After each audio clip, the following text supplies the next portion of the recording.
আমি পড়ছি হুমায়ূন আহমেদের লেখা ছায়াসঙ্গী। এখানে অনেকগুলো ছোট ছোট গল্প আছে, যেগুলোর নাম হচ্ছে ছায়াসঙ্গী, শবযাত্রা, ওইজা বোর্ড, সে, দ্বিতীয়জন, বেয়ারিং চিঠি, বিনার অসুখ, কুকুর, ভয়। আপনি কি ভূত বিশ্বাস করেন?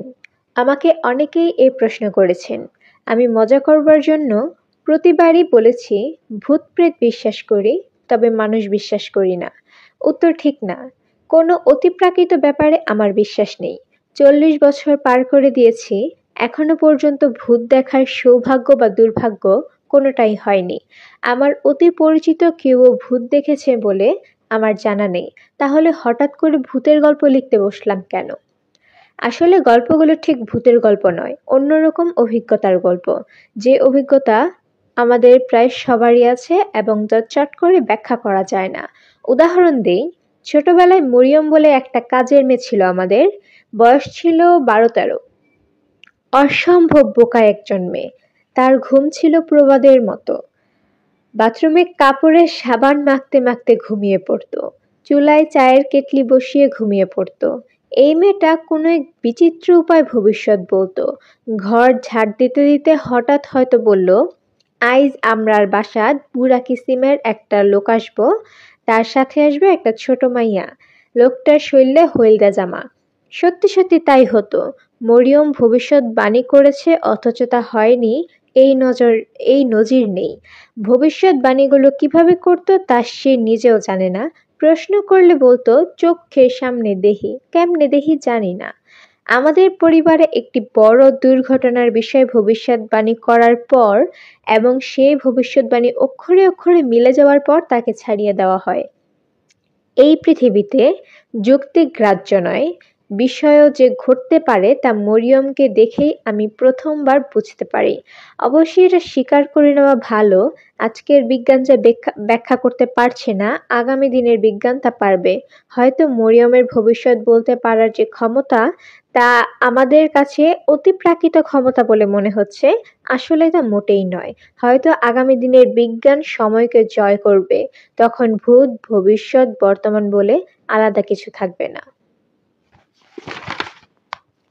আমি লক্ষ্য করেছি খুব সহজে অধিকাংশ ভৌতিক অভিজ্ঞতারই লৌকিক ব্যাখ্যা দাঁড় করানো যায়। ছোটবেলায় আমি আমার নানুর কাছ থেকে তার জীবনের একটা ভয়াবহ ভৌতিক অভিজ্ঞতার গল্প শুনতাম। সেই সময় গল্প শুনে ভয়ে ও আতঙ্কে অস্থির হয়েছি। এখন মনে হচ্ছে আমার মাতামহীর অভিজ্ঞতার একটি সহজ ব্যাখ্যা আছে, সেই ব্যাখ্যা খুব খারাপ না। আবার কিছু কিছু গল্প এমন যে তার কোনো ব্যাখ্যাই দাঁড় করানো যায় না। আমি নানানভাবে চেষ্টা করেও কিছু পাইনি। হয়তো আমার বুদ্ধিবৃত্তি তত উন্নত নয়। এই জাতীয় ঘটনার মুখোমুখি বলে থমকে দাঁড়ানো ছাড়া আর কোনো পথ থাকে না। আমি অনেকবার থমকে দাঁড়িয়েছি।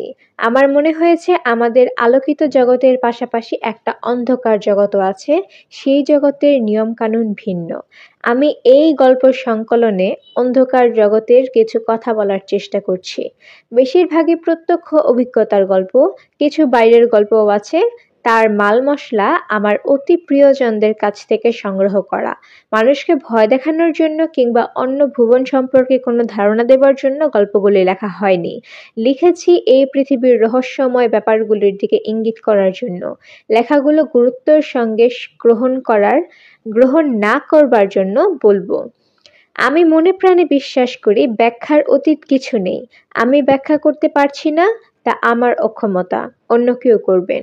হুমায়ূন আহমেদ, শহীদুল্লাহ হল, ঢাকা বিশ্ববিদ্যালয়। প্রথমেই পড়ছি ছায়াসঙ্গী। প্রতি বছর শীতের ছুটির সময় ভাবি কিছুদিন গ্রামে কাটিয়ে আসব। দল বল নিয়ে যাব, হইচই করা যাবে। আমার বাচ্চারা কখনো গ্রাম দেখেনি, তারা খুশি হবে। পুকুরে ঝাপাঝাপি করতে পারবে। শাপলা ফুল শুধু যে মতিঝিলের সামনেই ফোটে না, অন্য জায়গাতেও ফোটে, তাও সচক্ষে দেখবে। আমার বেশিরভাগ পরিকল্পনায় শেষ পর্যন্ত কাজে লাগাতে পারি না। এটা কেমন করে জানি লেগে গেল। একদিন সত্যি সত্যি রওনা হলাম। আমাদের গ্রামটাকে অজপাড়া গা বললেও সম্মান দেখানো হয়। যোগাযোগ ব্যবস্থার এমন সুন্দর সময়েও সেখানে পৌঁছাতে হয় গরুর গাড়িতে। বর্ষার সময় নৌকা, তবে মাঝখানে একটা হাওর পড়ে বলে সে যাত্রা অগস্ত্য যাত্রার মতো। অনেকদিন পর গ্রামে গিয়ে ভালো লাগলো। দেখলাম আমার বাচ্চাদের আনন্দ বর্ধনের সব ব্যবস্থাই নেওয়া হয়েছে। কোত্থেকে যেন একটা হাড় ঝিরঝিরে বেত ঘোড়া জোগাড় করা হয়েছে। এই ঘোড়া নড়াচড়া করে না, এক জায়গায় দাঁড়িয়ে থাকে। খুব বেশি বিরক্ত হলে দীর্ঘ নিঃশ্বাসের মতো একটা শব্দ করে এবং ল্যাজটা নাড়ে। বাচ্চারা এত বড় একটা জীবন্ত খেলনা পেয়ে মহা খুশি। ২-৩ জন একসঙ্গে ঘোড়ার পিঠে উঠে বসে। তাদের অসংখ্য বন্ধু-বান্ধবও জুটল। যেখানেই যায় তাদের সঙ্গে গোটা ৫০-১ ছেলেপুলে থাকে। আমার বাচ্চারা যা করে তাতেই তারা চমৎকৃত হয়। আমার বাচ্চারা তাদের বিপুল জনপ্রিয়তায় অভিভূত। তারা তাদের যাবতীয় প্রতিভা দেখাতে শুরু করলো। কেউ কবিতা বলছে, কেউ গান, কেউ ছড়া। আমি একগাদা বই সঙ্গে করে নিয়ে গিয়েছিলাম। আমার পরিকল্পনা পুরোপুরি বিশ্রাম নেয়া, শুয়ে বসে বই পড়া, শুধু বেশি ইচ্ছা করলে খাতা কলম নিয়ে বসা।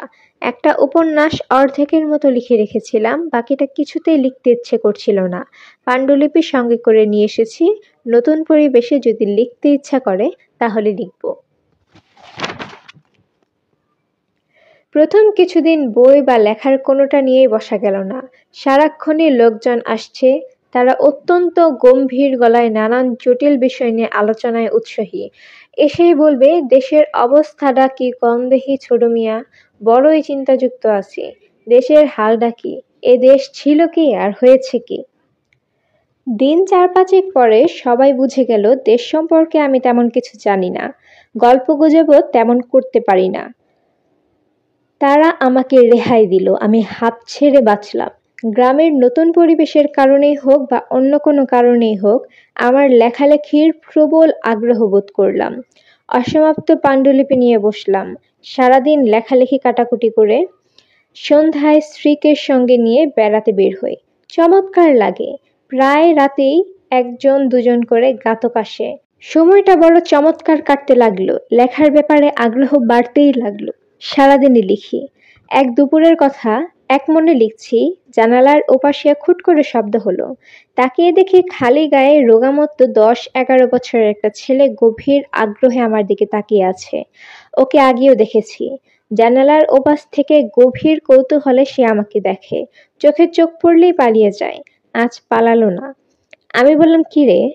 সে মাথাটা চট করে নামিয়ে ফেললো। আমি বললাম, চলে গেলি নাকি? ও আড়াল থেকে বলল, না। নাম কি তোর? মন্তাজ মিয়া। আয় ভেতরে আয়। না। আর কোনো কথাবার্তা হলো না। আমি লেখায় ডুবে গেলাম। ঘুঘু ডাকা শ্রান্ত দুপুরে লেখালেখির আনন্দই অন্যরকম। মন্তাজ মিয়ার কথা ভুলে গেলাম। পরদিন আবার এই ব্যাপার। জানালার পাশে মন্তাজ মিয়া বড় বড় কৌতূহলী চোখে তাকিয়ে আছে। আমি বললাম, কি ব্যাপার মন্তাজ মিয়া? আয় ভেতরে। সে ভেতরে ঢুকলো। আমি বললাম, কোথায় থাকিস? উত্তরে পোকা খাওয়া দাঁত বের করে হাসলো। স্কুলে যাস না? আবার হাসি। আমার খাতা থেকে একটা সাদা কাগজ ছিঁড়ে তার হাতে দিলাম। সে তার এই বিরল সৌভাগ্যে অভিভূত হয়ে গেল। কি করবে বুঝতে পারছে না। কাগজটার গন্ধ শুকলো। গালের উপর খানিকক্ষণ চেপে ধরে রেখে উল্কার বেগে বেরিয়ে গেল। রাতে খেতে খেতে আমার ছোট চাচা বললেন, মন্তাজ হারামজাদা তোমার কাছে নাকি আসে? আসলে একটা চর দিয়ে বিদায় করবে। কেন? বিরাট চোর, যাই দেখে তাই তুলে নিয়ে যায়। ত্রিসীমানায় ঘেঁচতে দেবে না। ২ দিন পর পর মার খায়, তাতেও হুঁশ হয় না।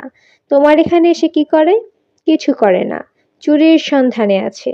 কে জানে, এর মধ্যেই হয়তো তোমার কলম টলম নিয়ে গিয়েছে। না, কিছু নেয়নি। ভালো করে খুঁজে টুজে দেখো, কিছুই বলা যায় না। ওই ছেলের ঘটনা আছে। কি ঘটনা? আছে অনেক ঘটনা, বলবো এক সময়। পরের দিন সকালে যথারীতি লেখালেখি শুরু করেছি। হইচই শুনে বের হয়ে এলাম। অবাক হয়ে দেখি মন্তাজ মিয়াকে ৩-৪ জন চ্যাংদোলা করে নিয়ে এসেছে। ছেলেটা ফুপাচ্ছে। বোঝাই যাচ্ছে প্রচন্ড মার খেয়েছে। ঠোঁট ফেটে রক্ত পড়ছে। একদিকের গাল ফুলে আছে। আমি বললাম, কি ব্যাপার? শাস্তি দাতাদের একজন বলল, দেখেন তো এই কলমটা আপনার কেনা? মন্তাজ হারামজাদার হাতে ছিল। দেখলাম কলমটা আমারই। ৪-৫ টাকার বল পয়েন্ট। এমন কোনো মহার্ঘ বস্তু নয়। আমার কাছে চাইলেই দিয়ে দিতাম। চুরির প্রয়োজন ছিল না। মনটা একটু খারাপই হলো। বাচ্চা বয়সের ছেলেটা এমন চুরি শিখলো কেন? বড় হয়ে এ কি করবে? ভাই সাব, কলমটা আপনার? হ্যাঁ, তবে আমি এটা ওকে দিয়ে দিয়েছি। ছেড়ে দিন। বাচ্চাগুলো এত মারধর করছেন কেন? মারধর করার আগে আমাকে জিজ্ঞেস করে নেবেন না? শাস্তিদাতা নির্বাক ভঙ্গিতে বলল, এই মাইরের কিছুই হয় না। এইটা ওর কাছে পানি ভাত। মাইর না খাইলে এর ভাত হজম হয় না।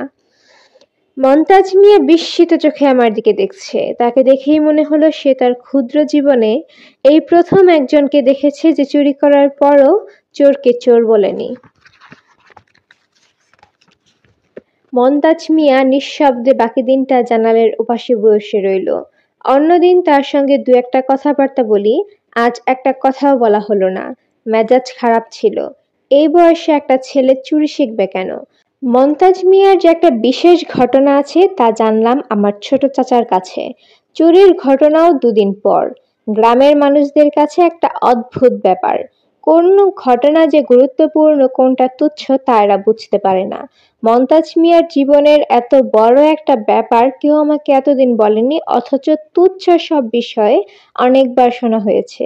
মন্তাজ মিয়ার ঘটনাটা এই, ৩ বছর আগে কার্তিক মাসের মাঝামাঝি মন্তাজ মিয়া দুপুরে প্রবল জ্বর নিয়ে বাড়ি ফেরে।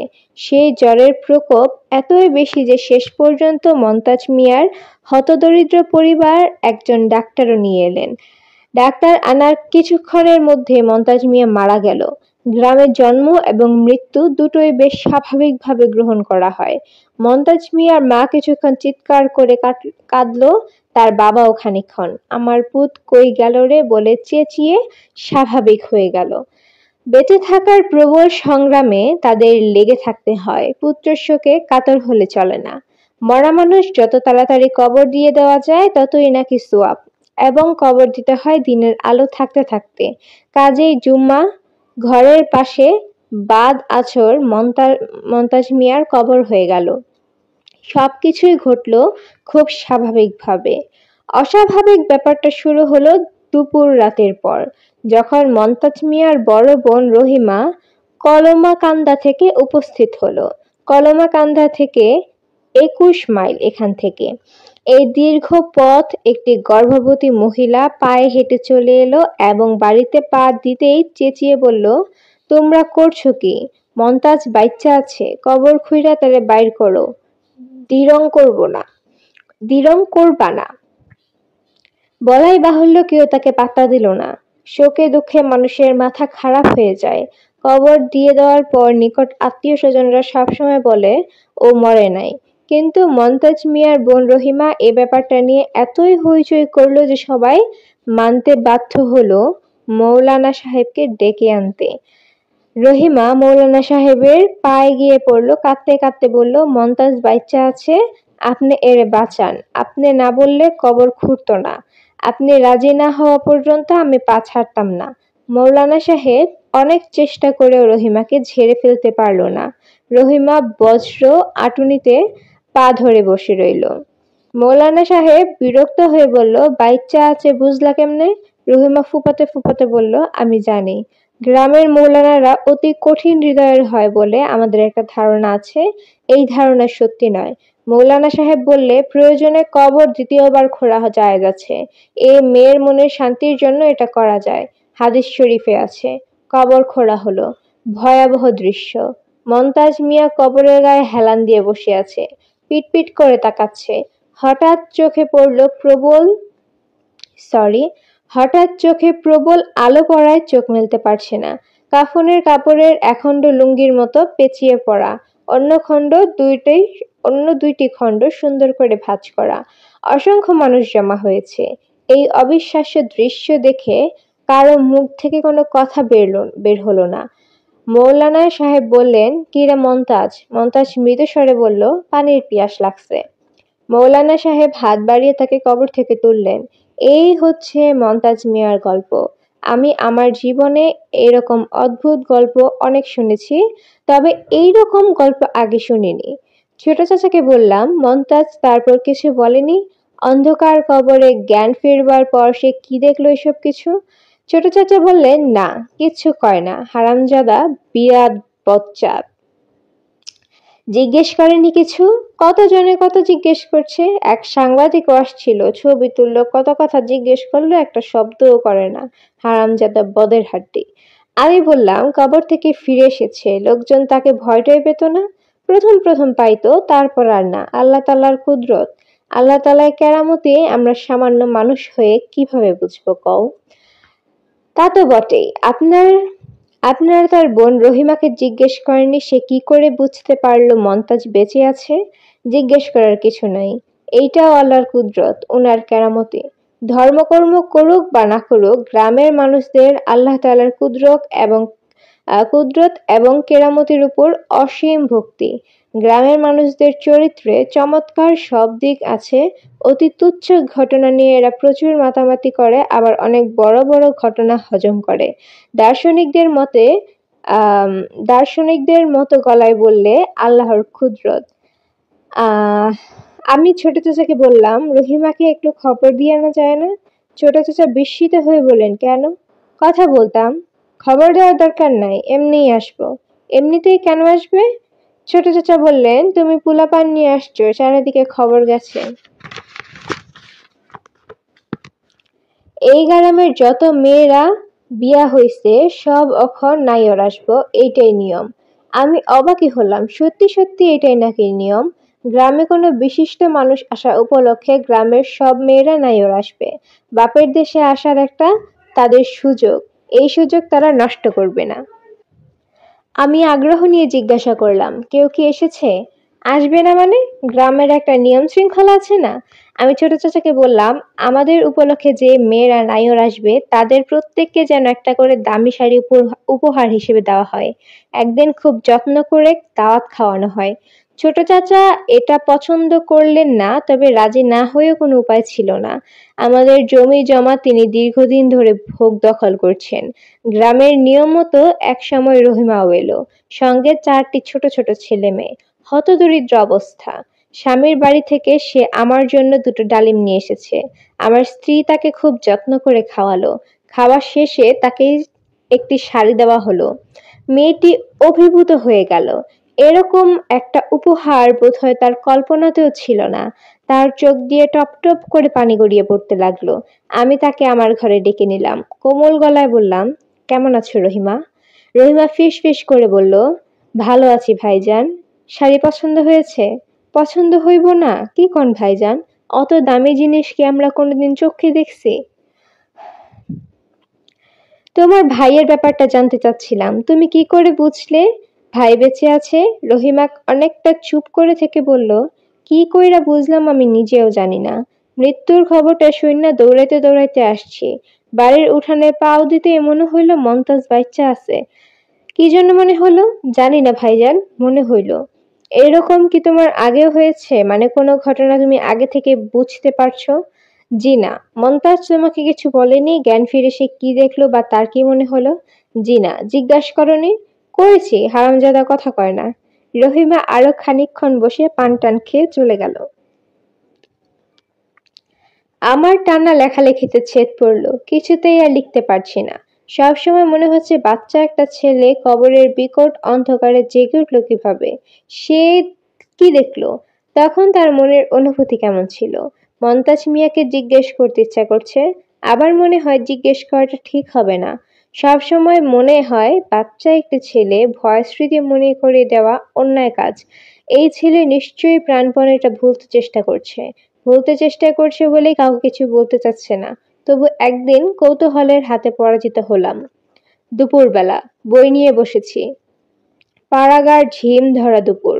একটু যেন ঘুম ঘুম আসছে। জানালার বাইরে খুট করে শব্দ হলো। তাকিয়ে দেখি মন্তাজ। আমি বললাম, কি খবর রে মন্তাজ? ভালো। বোন আছে না চলে গেছে? গেছে গা। আয় ভেতরে আয়। মন্তাজ ভেতরে চলে এলো। আমার সঙ্গে তার ব্যবহার এখন বেশ স্বাভাবিক। প্রায় খানিকটা গল্পগুজব হয়। মনে হয় সে আমাকে খানিকটা পছন্দও করে। এইসব ছেলেরা ভালোবাসায় খুব কাঙাল হয়। অল্প কিছু মিষ্টি কথা, সামান্য একটু আদরে এরা খুবই অভিভূত হয়। এক্ষেত্রেও তাই ঘটেছে বলে আমার মনে হচ্ছে। মন্তাজ এসে খাটের উপর এক প্রান্তে বসলো। আড়ে আড়ে আমাকে দেখতে লাগলো। আমি বললাম, তোর সঙ্গে কয়েকটা কথা বলি কেমন? আচ্ছা, ঠিক মতো জবাব দিবি তো? আচ্ছা মন্তাজ, কবরে তুই জেগে উঠেছিলি তোর মনে আছে? আছে। যখন জেগে উঠলি তখন কি ভয় পেয়েছিলি? না। না কেন? মন্তাজ চুপ করে রইল। আমার দিক থেকে অন্যদিকে চোখ ফিরিয়ে নিল। আমি বললাম, কি দেখলি? চারিদিকে অন্ধকার। কেমন অন্ধকার? মন্তাজ আবারও জবাব দিল না। মনে হচ্ছে সে বিরক্ত হচ্ছে। আমি বললাম, কবর তো খুব অন্ধকার, তবু ভয় লাগলো না? মন্তাজ নিচু স্বরে বলল, আরেকজন আমার সাথে আসিল, এই জন্য ভয় লাগে নাই। আমি চমকে উঠে বললাম, আরেকজন ছিল মানে? আরেকজন কে ছিল? চিনি না, অন্ধকারে কিছু দেখা যায় না। ছেলে না মেয়ে? জানি না। সে কি করলো?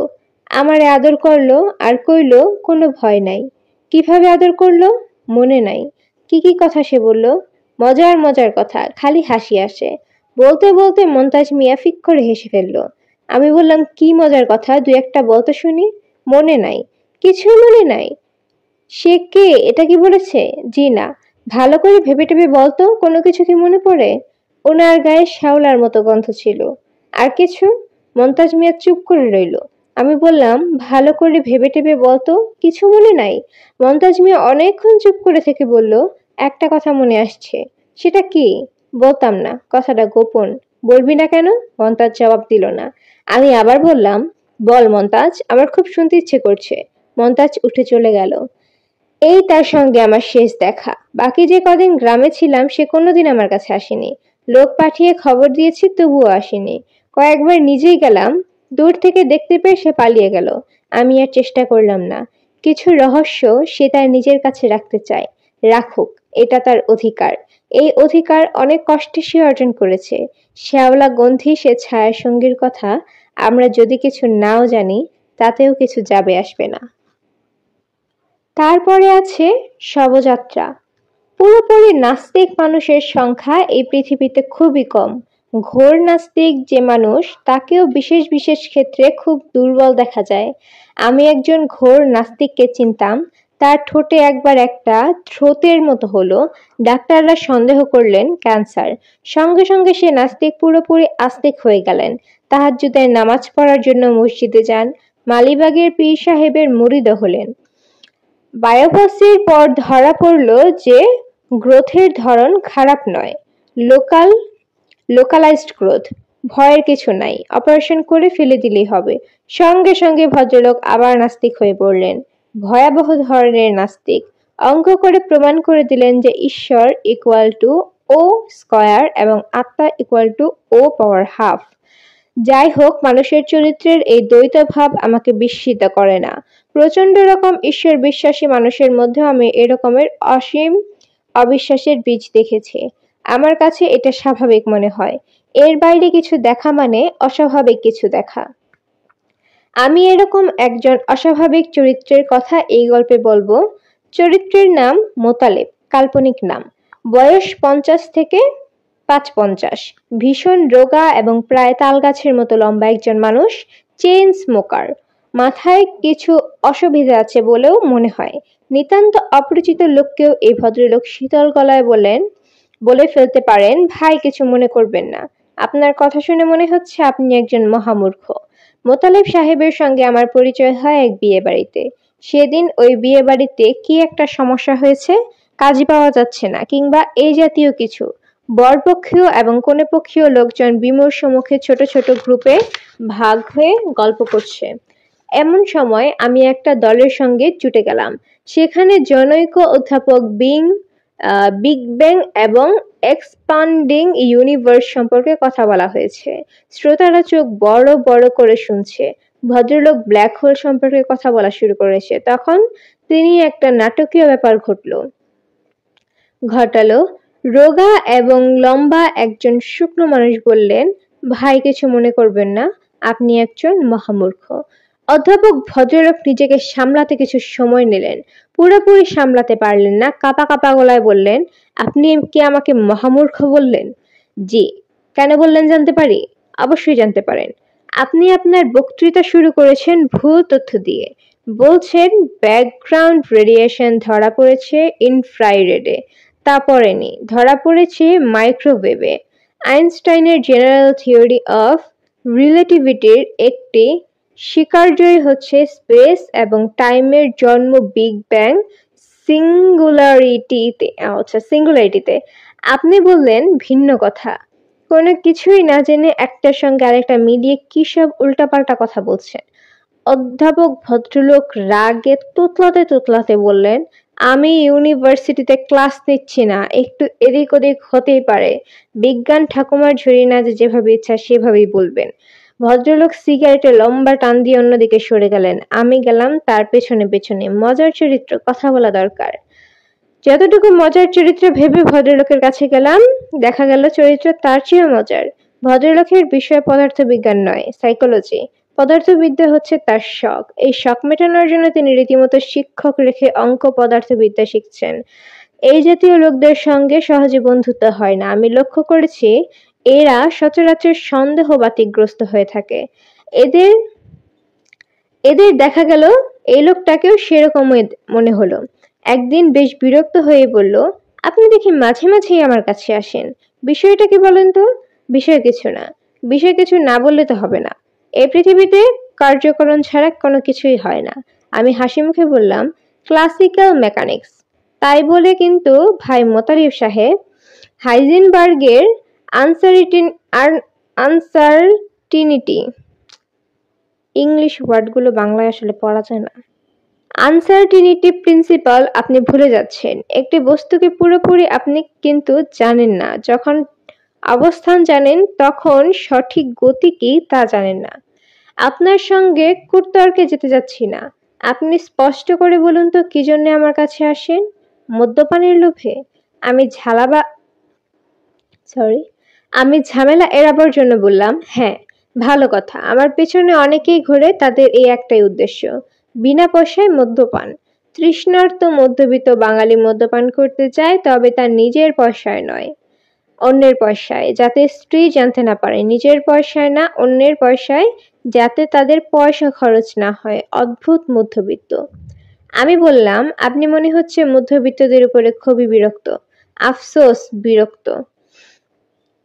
মধ্যবিত্ত হচ্ছে সমাজের একটা ফাজিল অংশ, আনকন্ট্রোলড গ্রোথ। অফকোর্স এরা বিরক্ত অবশ্যই। এই মধ্যবিত্তদের প্রথম প্রেমের অভিজ্ঞতা হয় কাজিনের কাছে, প্রথম যৌনতার অভিজ্ঞতা হয় বাড়ির কাজের মেয়ের সঙ্গে, প্রথম মদ্যপানের অভিজ্ঞতা হয় অন্যের পয়সায়। এখন বলুন, আপনাকে কি দেব? স্কচ ক্লাব আছে, জিন আছে, ভদকা আছে, কয়েক পদের হুইস্কি আছে, আর আপনার যদি মিক্সড ড্রিঙ্ক পছন্দ হয় তাহলে তাও বানিয়ে দেব। You name it, I will make it. হা হা হা। কিছু মনে করবে না ভাই, আপনাকে মিথ্যা কথা বলেছিলাম। বিনা পয়সায় মদের লোভে আপনার কাছে আমি পরিচিত হবার জন্যই আসি, সেজন্য আসিনি। তিনি বিস্মিত হয়ে বললেন, আমাকে কি ইন্টারেস্টিং ক্যারেক্টার বলে মনে হয়? হ্যাঁ, আমি এই নিয়ে 3 বার বিয়ে করেছি। আমার কোনো স্ত্রী আমাকে ইন্টারেস্টিং ক্যারেক্টার বলে মনে করেননি। প্রথম জন অনেক কষ্টে 2 বছরের মতো টিকেছিলেন, বাকি 2 জন 1 বছরও টিকেনি। হা হা হা। না টেকায় আপনি মনে হচ্ছেন খুবই খুশি হয়েছেন। হ্যাঁ, হয়েছি। স্ত্রীরা স্বামীদের স্বাধীনতায় হাত দিতে পছন্দ করে। শুধু শুধু নানান বায়নাক্কা, মদ খেতে পারবে না, রাত জেগে পড়তে পারবে না, জুয়া খেলতে পারবে না। আরে কি মুশকিল! আমার সব কথায় কথা বলতে হবে কেন? আমি কি তোমার কোনো ব্যাপারে মাথা গলাই? আমি কি বলি নীল শাড়ি পরতে পারবে না, লাল শাড়ি পরতে হবে, হাই হিল পরতে পারবে না, ফ্ল্যাট স্যান্ডেল পরবে? বলি কখনো? না, বলি না। আমি ওদেরকে ওদের মতো থাকতে বলি, আমি নিজেও আমার মতো থাকতে চাই। ওরা তা দেবে না। এই যে এখন একা একা বাস করছেন, আপনি কি মনে করেন আপনি সুখী? হ্যাঁ, সুখী। মাঝে মাঝে একটু দুঃখ দুঃখ ভাব চলে আসে, তখন মদ্যপান করি, প্রচুর পরিমাণেই করি। পুরোপুরি মাতাল হতে চেষ্টা করি, পারি না। শরীর যখন আর অ্যালকোহল অ্যাকসেপ্ট করতে পারে না, তখন বমি করে ফেলে দেই, কিন্তু মাতাল হতে দেয় না। কেন দেয় না তারও একটা কারণ আছে। কি কারণ?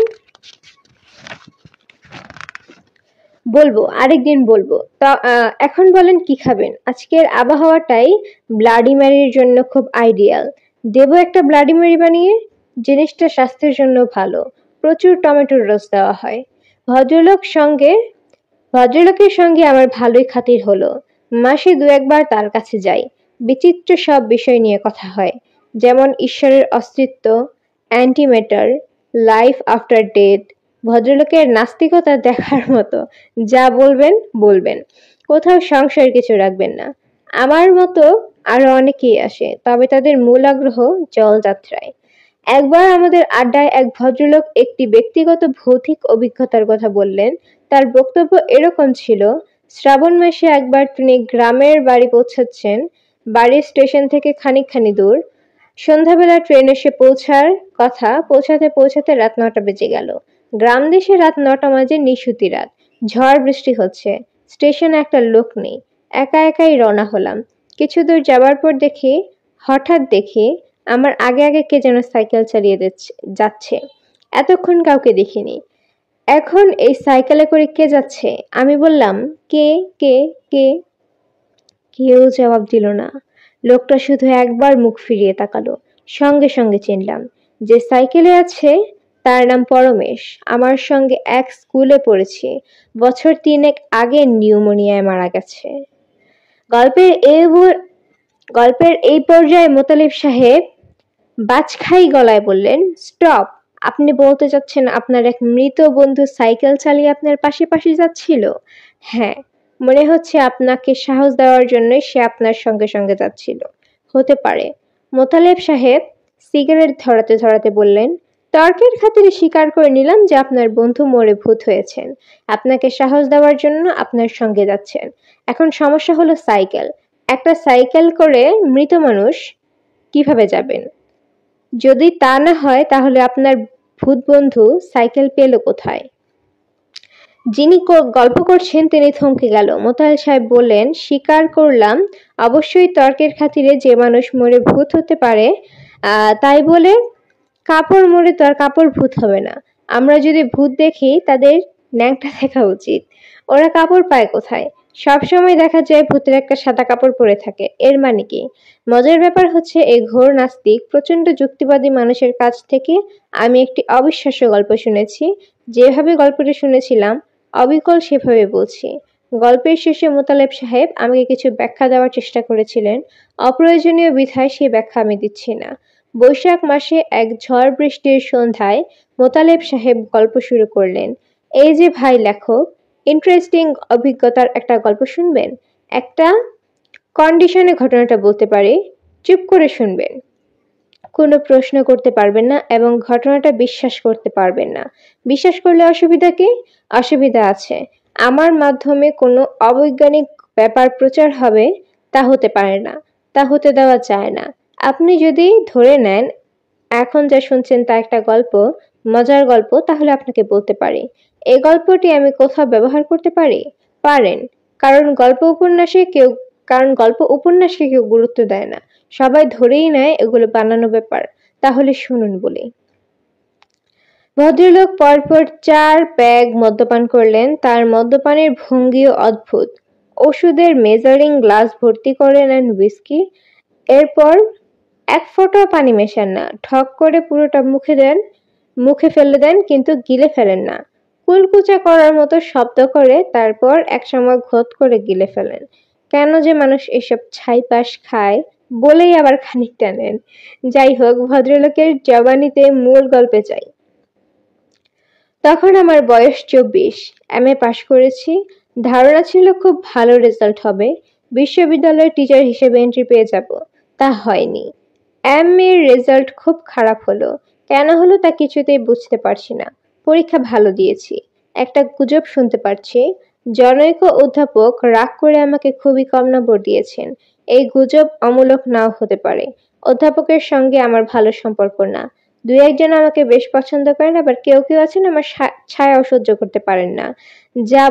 যা বলেছিলাম, রেজাল্টের পর মনটা খুব খারাপ হয়ে গেল। বাবা খুব রাগারাগি করলেন, হিন্দি ভাষায় বললেন, নিকালো, আভি নিকালো। আমি ঠান্ডা গলায় বললাম, চলে যাচ্ছি, হিন্দি বলার দরকার নেই। এই বলেই সুটকেস গুছিয়ে বের হয়ে পড়লাম। আমি খুবই সচ্ছল পরিবারের ছেলে, কাজেই খালি হাতে ঘর থেকে বের হলাম না। বেশ কিছু টাকা সঙ্গে নিয়ে বের হলাম। কোথায় যাচ্ছি কাউকে বলে গেলাম না। সঙ্গে এক গাদা বই, বিশাল একটা খাতা, 1 ডজন বল পয়েন্ট। সেই সময় আমার লেখালেখির বাতিক ছিল। একটা ডিটেকটিভ উপন্যাস শুরু করেছিলাম, যে উপন্যাস মূল ডিটেকটিভ খুন করে। ইন্টারেস্টিং গল্প। যাই হোক, বাড়ি থেকে বের হয়ে খুব দূরে গেলাম না, একটা হোটেল ঘর ভাড়া নিলাম। দেখি সেখানে কাজ করার খুব অসুবিধা, সারাক্ষণ হইচই। কিছু কিছু কামরায় রাত দুপুরে মদ খেয়ে মাতলামিও করে, মেয়ে ছেলে নিয়ে আসে। হোটেল ছেড়ে শহরতলিতে একটা বেশ বড় বাড়ি ভাড়া করে বসলাম, এবং জজ সাহেব শখ করে বাড়ি বানিয়েছিলেন। তার শখ হয়তো এখনো আছে, ছেলে মেয়েদের শখ মিশে গেছে। এ বাড়িতে কেউ আর থাকতে আসে না। একজন কেয়ারটেকার কাম মালি কাম দারোয়ান আছে, বাড়ির পুরো দায়িত্ব তার। লোকটিকে দেখে মনে হয় বদলোক। আমাকে যে বাড়ি ভাড়া দিয়েছে মনে হচ্ছে নিজ দায়িত্বেই দিয়েছেন। ভাড়ার টাকাটা মালিকের কাছে পৌঁছাবে বলে মনে হলো না। ওটা নিয়ে আমার মাথা ব্যথা নেই, পৌঁছালে পৌঁছাবে, না পৌঁছালে নেই। আমার 1 মাস থাকার কথা, সেটা থাকতে পারলেই হলো। নিরিবিলি বাড়ি আমার খুব পছন্দ হলো, লেখালেখির জন্য চমৎকার। কেয়ারটেকারের নাম ইয়াকুব, বয়স 45-এর কাছে। রিপালসিভ ধরনের চেহারা, তবে গলার স্বরটি অতি মধুর। আমি একাই এ বাড়িতে থাকবো শুনে সে বিস্মিত গলায় বলল, স্যার কি সত্যি সত্যি একা থাকবেন? হ্যাঁ। বিষয়টা কি? বিষয় কিছু না, পড়াশোনা করব, লেখালেখি করব। আর খাওয়া দাওয়া? হোটেল এখানে কোথায় পাবেন?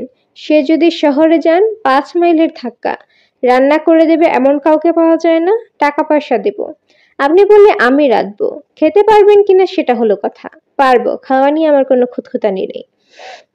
আরেকটা জিনিস বলে রাখি স্যার, মুরগি ছাড়া কিন্তু কিছু পাওয়া যায় না। হাট বাজার মাছ টাছ পাওয়া যায়, হাটবারের দেরি আছে।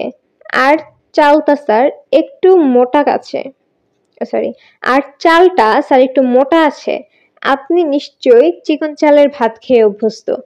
চিকন চালের খাওয়া অভ্যাস আছে এটা ঠিক, তবে মোটা চালে অসুবিধা হবে না। তবে ভাত যেন শক্ত না হয়, শক্ত ভাত খেতে পারি না। দেখা গেল লোকটি রান্নায় দ্রৌপদী না হলেও কাছাকাছি। খুব দুপুরে ভাত খাওয়ালো, রাতেও খুব নতুন নতুন পদ করলো। আমি বিস্মিত। রাতে খেতে খেতে বললাম, এত ভালো রান্না শিখলেন কোথায়?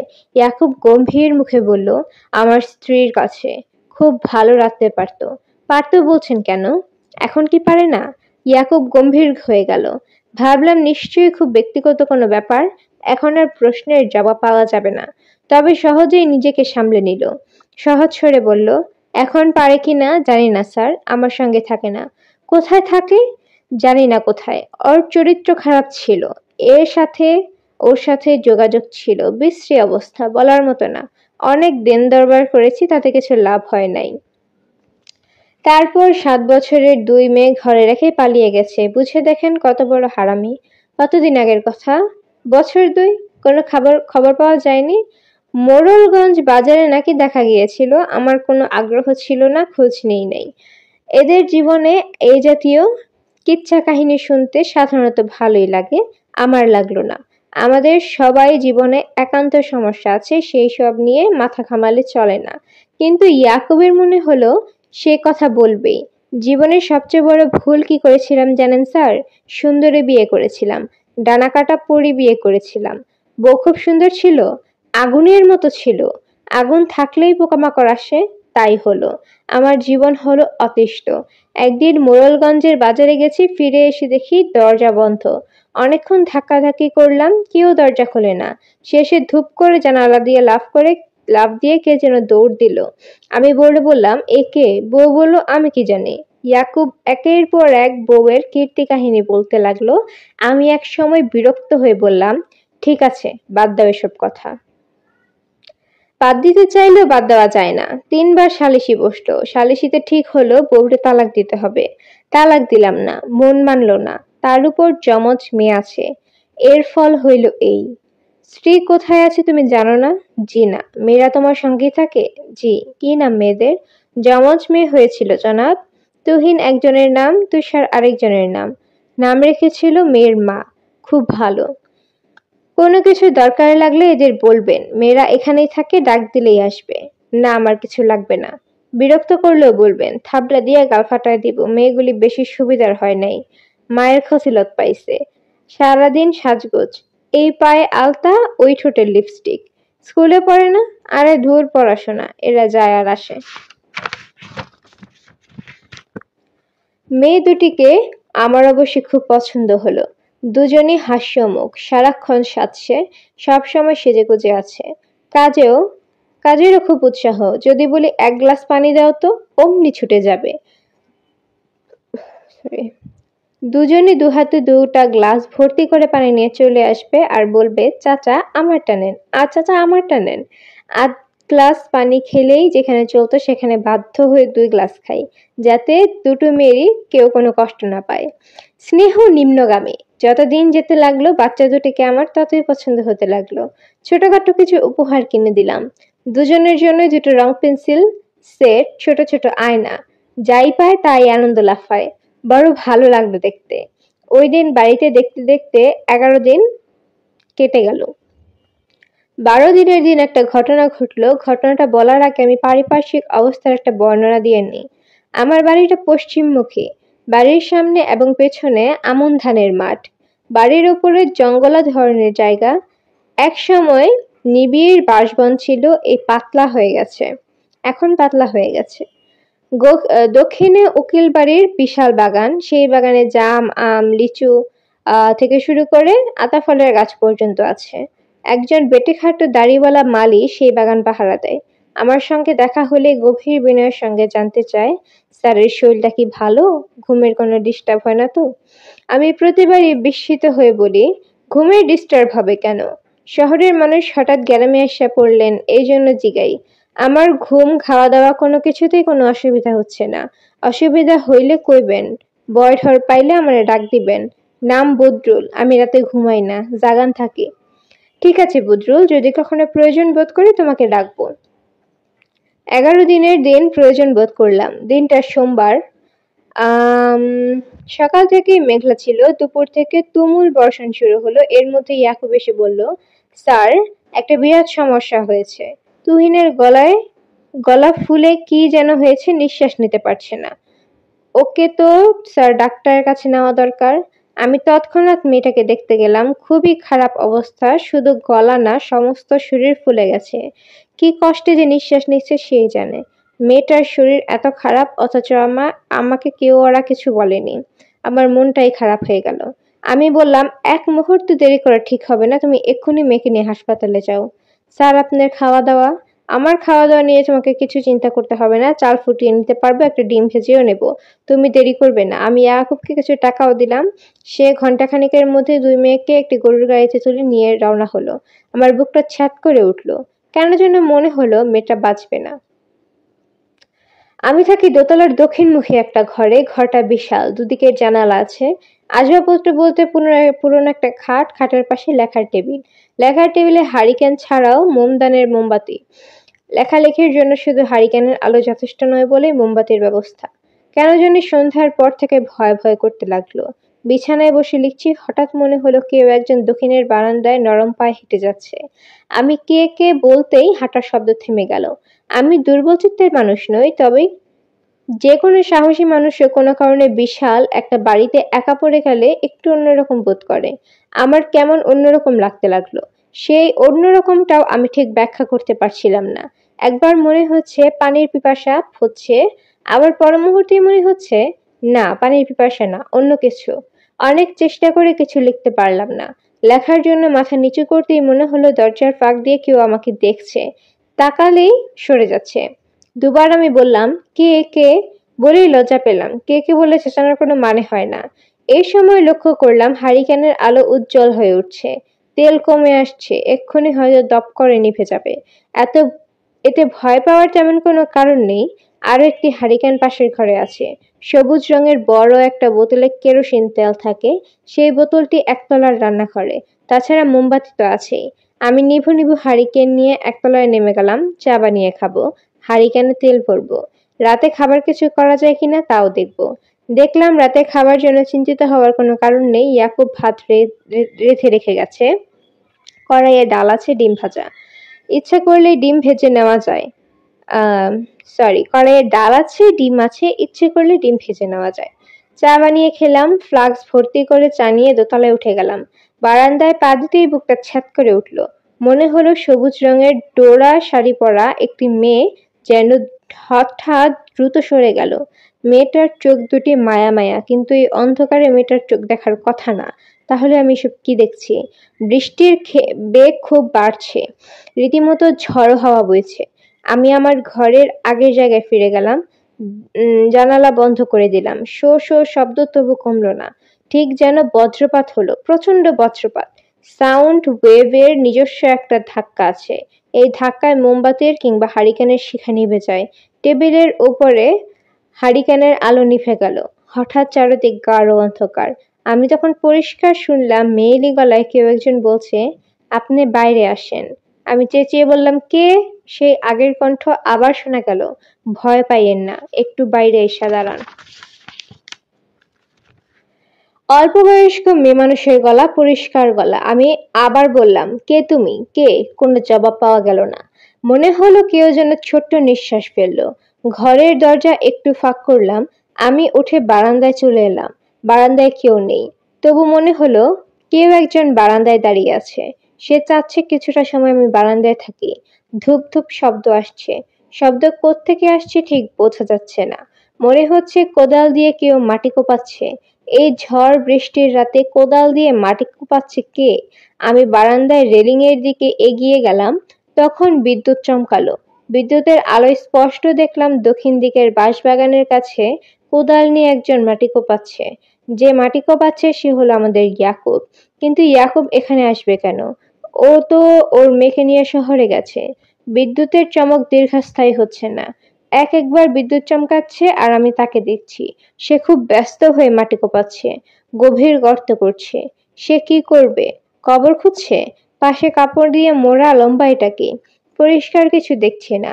বিদ্যুৎ চমকাচ্ছে, তখনই শুধু দেখছি। বুঝতে পারছি না এটা বাস্তব কোনো দৃশ্য নয়। এই দৃশ্যের জন্ম আমার চেনা জানা জগতের নয়, অন্য জগতের, অন্য সময়ে। আমি বারান্দায় দাঁড়িয়ে থরথর করে কাঁপছি। মুষলধারে বর্ষণ হচ্ছে, বিদ্যুৎ চমকাচ্ছে। আমি ইয়াকুবকে দেখছি। সে অতি ব্যস্ত, অতি দ্রুত কবর খুঁড়ছে। কার কবর? সবুজ কাপড়ে মোড়া একটি মৃতদেহ পাশেই রাখা আছে।